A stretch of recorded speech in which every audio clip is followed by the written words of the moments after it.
You wonder why the Democrat Party is moving so hard left, Marxist, Islamist left America. They don't have anybody with courage who's in leadership. They don't have anybody in courage who's in leadership. Hakeem Jeffries just endorsed Zohran Mamdani. Schumer sits on the sidelines despite the fact that his own faith is under attack, his city's under attack, but he won't come out because he's worried about his own reelection one day. The governor of New York, who's a mess, who inherited her seat from Cuomo, she endorses Zohran Mamdani 6 weeks ago or so, and he won't endorse her should she run again. Not yet, he says. So the governor, the Senate Minority Leader, the senior senator, the would-be Speaker of the House, all these New Yorkers, they don't give a damn about their state. They don't give a damn about their city. And they're surrendering the Democrat Party to the Marxist Islamists.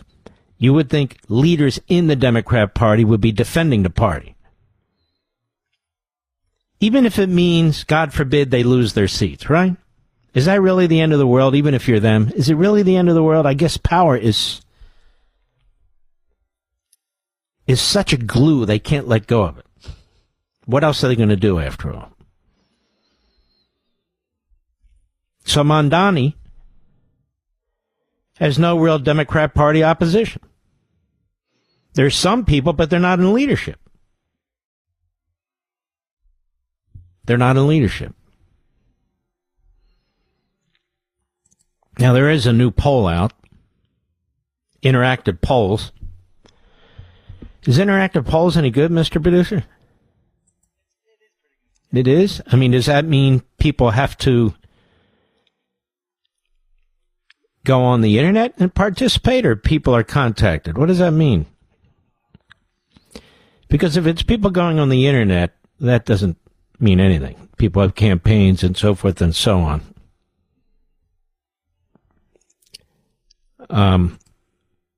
But here we have Zohran Mamdani at 47%, Andrew Cuomo 29%, Curtis Sliwa at 16%. Now, if Cuomo were out, according to this, Mamdani would be 49%, Sliwa would be 41%, an 8-point differential. Did you receive this too? I guess you did, Rich. And then without Sliwa, Mamdani will get 49% and Cuomo will get 39%. But Cuomo's not leaving. And Sliwa's not leaving. So I don't even know what the purpose of the poll is, other than to say, what if? What if?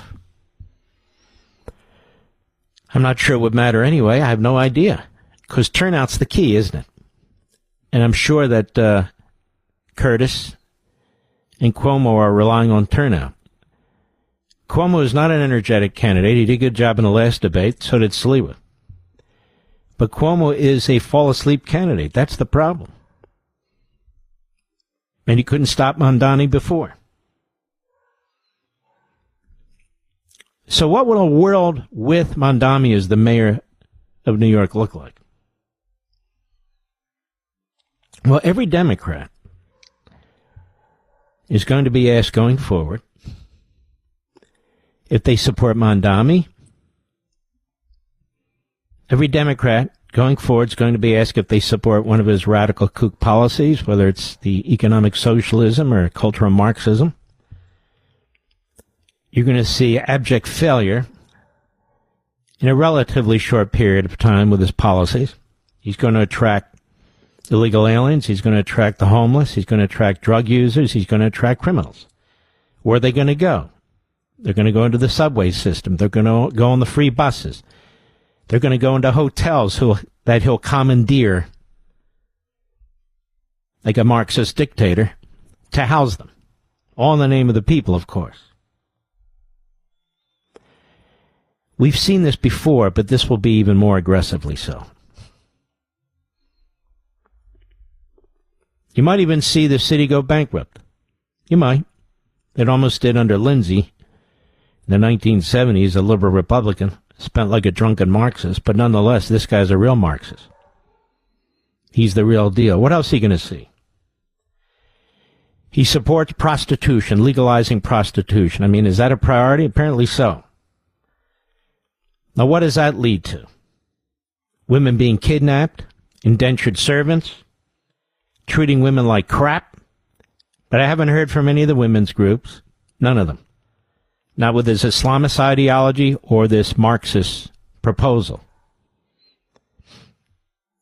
Prostitution. So you will see prostitutes on the corners. The police will not be able to arrest them. So you'll see that in the city as well. You're going to see less cops, because cops are not going to want to work for the NYPD under this mayor. Recruiting's going to be a disaster. People who can take early retirement are going to leave, and they'll move to Florida or somewhere else where they'll be able to actually be cops. You will see that too. You're going to see a housing market. A housing market, depending on what he does and how he does it and how fast he does it. It won't collapse outright, but the values will diminish, particularly when you have people leaving more than people who are coming to the city who actually have resources to buy a home. You're going to see the nation's poor, to the extent they can get to New York, moving to New York, illegal aliens coming to New York, because the benefits will be more in New York than anywhere else. This will be a heavy burden, particularly for middle-class, hardworking, blue-collar American citizens who are going to have to pay for most of this.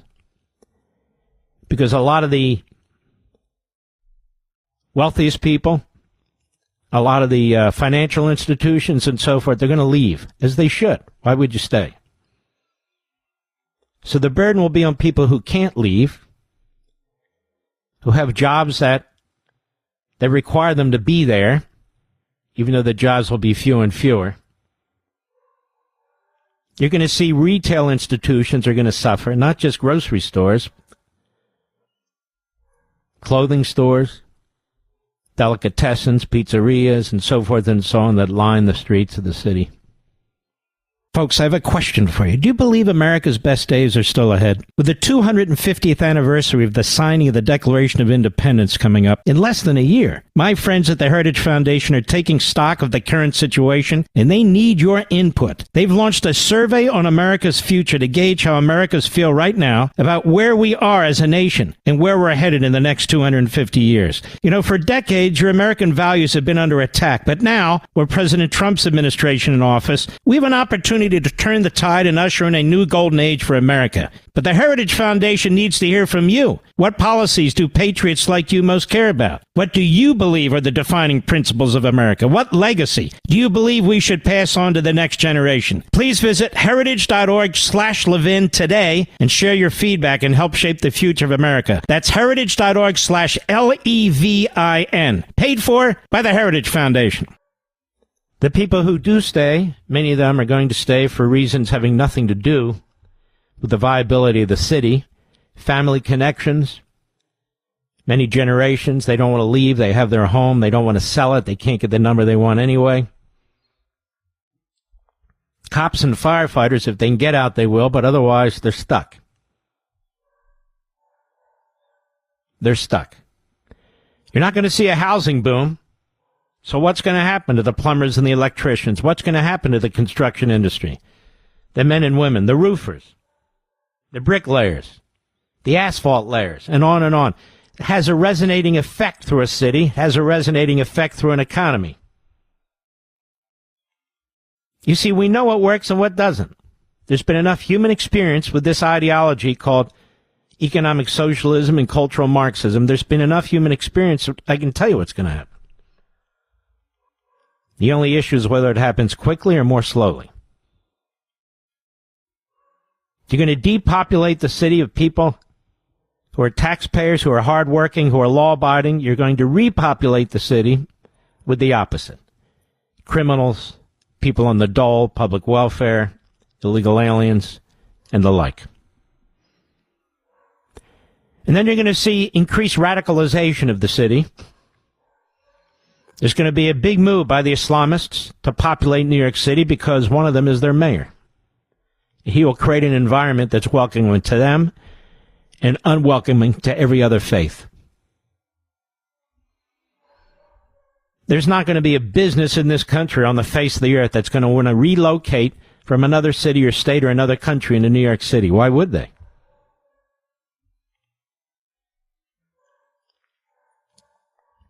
Mark my words. This is what's going to happen. And he will be buffered, he will be supported by an equally radical city council. Maybe there can be some checks on him in Albany, but Albany's hard left too. The governor's thrown in with the hard left. She's not a statesman, she's not a leader, she's not going to fight it, she's going along with it.